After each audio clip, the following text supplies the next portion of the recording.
Salut les amis de la team Asabache. Allez, je profite d'être malade pour vous faire mon tuto du palefrenier, mes petites astuces. Avec mon patron toujours derrière.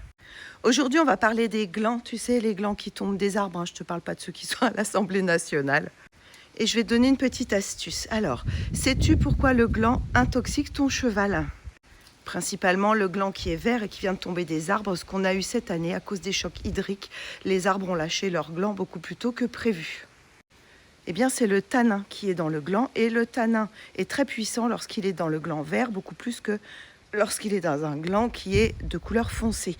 Là, ça va diminuer, ça va être quasiment plus dangereux dès l'instant où il y aura quasiment plus de tanin dans le gland.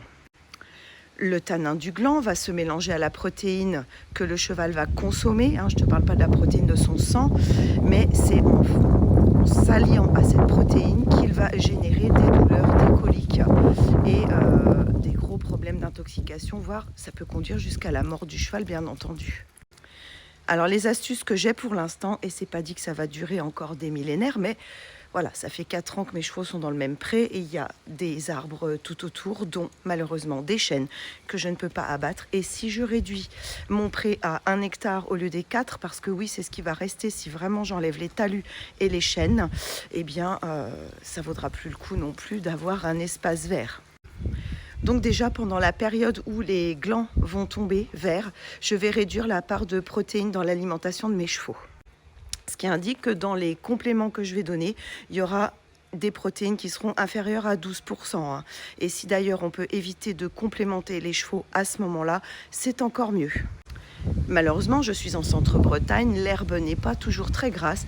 Et si je ne recours qu'à l'herbe et au foin pour nourrir mes chevaux, il va leur manquer les vitamines, etc. Et puis pour une période qui va durer 15 jours à 3 semaines, ça nécessiterait une transition bien en amont. Et quand les glands sont tombés, on ne s'y attendait pas du tout. Donc j'ai pas eu le temps de préparer les estomacs et les systèmes digestifs de mes chevaux. Donc ça, c'est déjà essentiel de réduire l'apport de protéines. Autant dire que je donne même plus de luzerne en complément. Ensuite, je vais utiliser ce qui s'appelle le mucilage. Donc le mucilage, tu sais, c'est l'espèce de pâte collante que tu peux trouver dans l'aloe vera, que tu peux trouver lorsque tu cuis de la graine de lin. C'est très visqueux et ça va faire une paroi autour de l'estomac quand le cheval va manger. Associé à sa nourriture, ça protège son estomac, ça évite donc que le tanin puisse atteindre la muqueuse.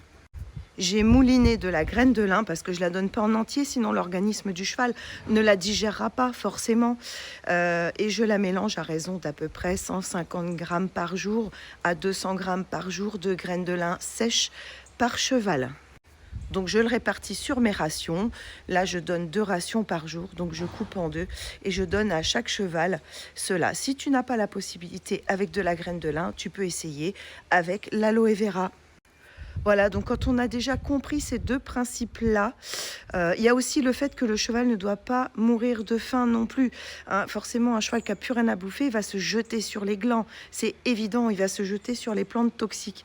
Mais il y a aussi des chevaux qui aiment le gland, c'est plus fort qu'eux, et ils vont y aller. Donc là, je te parle d'un cas moyen, d'un cheval qui ne va pas se jeter dessus plus que d'habitude, et de pouvoir les protéger, parce que j'avais aussi une pouliche, et elle consomme des glands, et il fallait absolument trouver un système pour enrayer cela.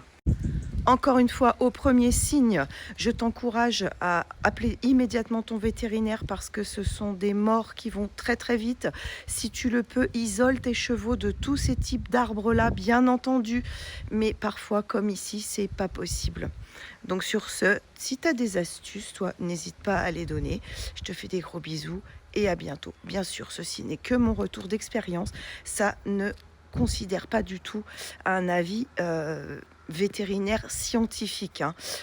Voilà. Si tu veux faire plus de recherches, plus de demandes, libre à toi de les faire, de nous en faire part aussi, parce qu'ensemble on avance. Et protéger nos chevaux, ça reste hyper important.